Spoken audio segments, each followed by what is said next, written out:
Alright, what's up mga friends? Panibagong araw, panibagong buhay tayo ngayon mga friends. At kung bago pa lang kayo sa akin channel, welcome po sa Pamilya Mapagmahal. At kung paano magiging part sa pamilya, subscribe nyo. For today's video mga friends ay meron naman ulit tayong tatalakayin na isang usapin mga friends. At ang title nga pala nito ay ang mga ugali na ayaw ng babae sa isang lalaki.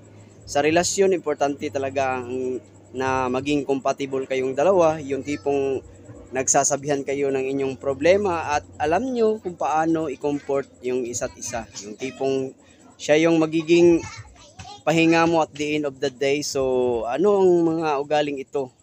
Halina't alamin natin. Unang-una mga friends, ito yon, mapamintas. Yun, ayaw ng mga babae ng ganun. Paano yun? Ano yung mapamintas? I-break it down natin mga friends. Yung mapamintas yung halimbawa nagsasama kayo tapos nagsasabi sa iyo ng ang lalaki na kung ano yung nakikita niya sa ibang tao mga friends at nagsasabi na alam mo parang gwapo na sana, maganda sana siya tapos ang pangit lang ng kanyang sinusuot. Parang ganun yung dating mapamintas sa kapwa mga friends. Yun yung ugali na ayaw ng lalaki, babae mga friends kasi sumasalamin yun kung baga hindi rin malayong mangyari na kung hindi man sa ibang tao, kung wala na siyang ibang makita, di syempre sa babae na rin. So yun yung ano doon. Tapos pangalawa mga friends, ito yun, dominante. Alam niyo yung dominante mga friends, yan yung yung tipong ang babae, yung wala kang magagawa.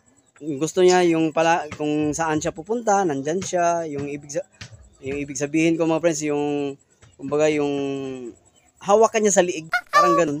Napakapangit sa isang relasyon ng ganun mga friends, yung hawak kanya sa liig. Lahat ng yung gusto niya, lahat niyang gagawin mo ay alam niya, dapat nagpaalam kung aalis ka, dapat nagpaalam ka sa kanya. Hindi ko naman sinasabi na hindi maganda 'yon. Maganda 'yon sa isang pero kung nasasakal ka na sa ganong sitwasyon, talagang hindi, parang wala ka ng freedom sa ginagawa mo, yung lahat na lang kinikilos mo kailangan mong isangguni sa kanya, kailangan mong ipaalam sa kanya.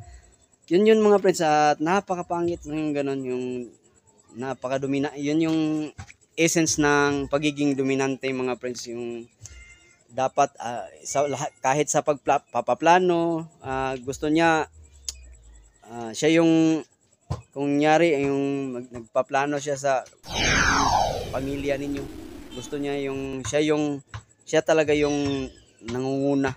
Yun, siya yung kumbaga leader mga friends. So, pangatlo na tayo, walang time sa iyo.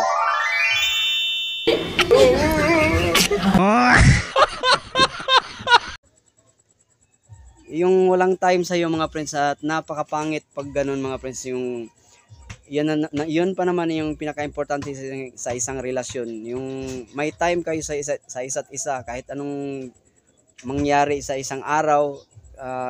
Kumbaga kung hindi man kayo magkikita ay papalo up nyo. At ang napakapangit pa doon, yung wala siyang time sa iyo pero may time siya sa kanyang kaibigan, sa paglalaro ng usong-uso pa naman ngayon yung mga online games. So yun, hindi pwedeng yung ganun. So, pang-apat na tayo mga friends. Mahilig magmura. Sino ba namang tao ang magugustuhan tong ganitong ugali mga friends, yung mahilig magmura, di ba? Kasi kumbaga yung meron kasing tao na kumbaga yung pagmumura ay parang nagiging expression na lang sa kanya, yung kumbaga nagiging normal na lang sa kanya, at sa tingin niya hindi na lang mura sa kanya, yun yung expression na lang para sa kanya.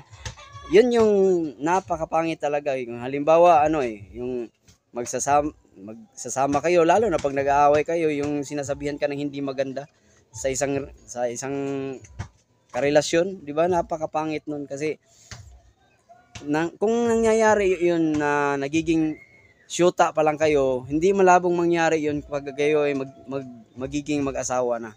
So, yun pangit na practice pag meron nangyari yun sa inyo mga friends. So, panglima na tayo mga friends, at ito yung mapanakit. Ito yung pinakamasama sa isang relasyon mga friends, pag yung partner mo ay mapanakit. Talagang yung tawag nito, pag halimbawa naiinis siya sa'yo, tapos hindi na niya gusto, kunyari nagagalit siya sa'yo, tapos masama yung yung sinasampal ka, siguro matatanggap mo pa kung yung mura, siguro pagmumura matatanggap mo pa, pero pag yung sinasaktan ka na, ano pang silbi sa pagiging mga friends, yung mas ano pang silbi doon sa pagkakaroon mo ng syuta na tapos mumurahe, sasaktan ka lang.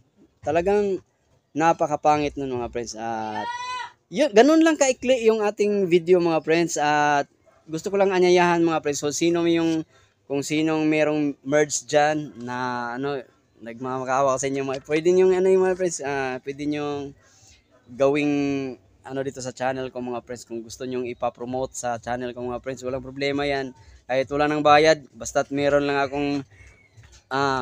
akong parte sa isang, kung nyari meron kayong bago, so yun, kung may bago kayong release, hanggat meron ako mga friends, walang problema yon. At kung yung papatok yung yung kumbaga tumatagal sa katagalan, at anong tawag nito, yung merch mo ay binibili, so doon na tayo mag-uusap uli. Ganun lang yun mga friends. So, at sa mga hindi pa nakapag-subscribe, pag yung ikaw ay umabot sa kahuli-huli yung video ko mga friends, pindutin, madali lang naman yan pindutin nyo yung subscribe button dyan sa baba, at don't forget to hit the notification bell para magiging updated kayo sa bawat araw na pag may bago akong uploads mga friends. Yun lang muna yung mai-share ko sa inyo mga friends. Maraming salamat sa panonood. Bye! Hanggang sa muli mga friends. Bye!